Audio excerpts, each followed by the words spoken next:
Another very common problem we see in our office is plantar fasciitis, which is very debilitating because it's foot pain, usually on the patient's the bottom of their foot, and it really is worse in the AM hours when they first get out of bed and take those first few steps, almost like knife-like pain.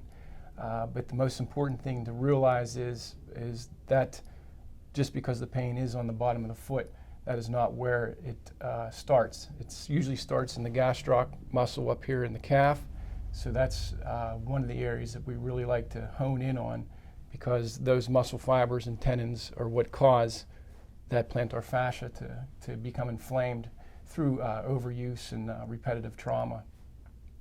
Also the Achilles tendon and soleus tendons that come down and form onto the heel itself are quite a problem too, and that's we like to focus in on that area as well and treat that as a whole rather than just treat the bottom of the foot.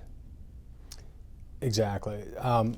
So many times what we'll instruct the patient on doing is to not only just focus on rolling out the bottom of the foot. So we'll begin distally and we'll have the patient just start to use ideally a lacrosse ball on the bottom of their foot. Sometimes they go, oh, ball is a little bit too painful, in which they'll just have it at their desk and they can just roll their foot across it throughout the day to loosen up the localized fascia below.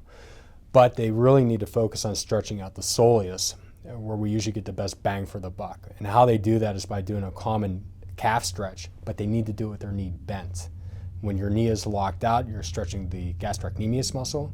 So you're only addressing 1 out of the 5 muscles that make up the calf. So you need to get to the deeper calf muscles to really effectively stretch out the tissues, which continue from the calf down into and around the bottom of the foot. And by doing that, it's mainly focusing on those deep soleus stretches, which is going to hit the other deep muscles, which are beyond the scope of this video. But if they are not responding, in very rare circumstances, we see the patient go on off to surgery. Our next step, if the home-based stretches aren't working, is we may fit them with orthotics. We work with TOG, the orthotics group. We have a pressure plate orthotics sensor in which a patient will stand stationary on, and they'll walk across it so we can capture some dynamic data. If we find that it's medically necessary, then we send that data off to TOG. They make custom orthotics for the patient, which they can put in any of their shoes that they wear.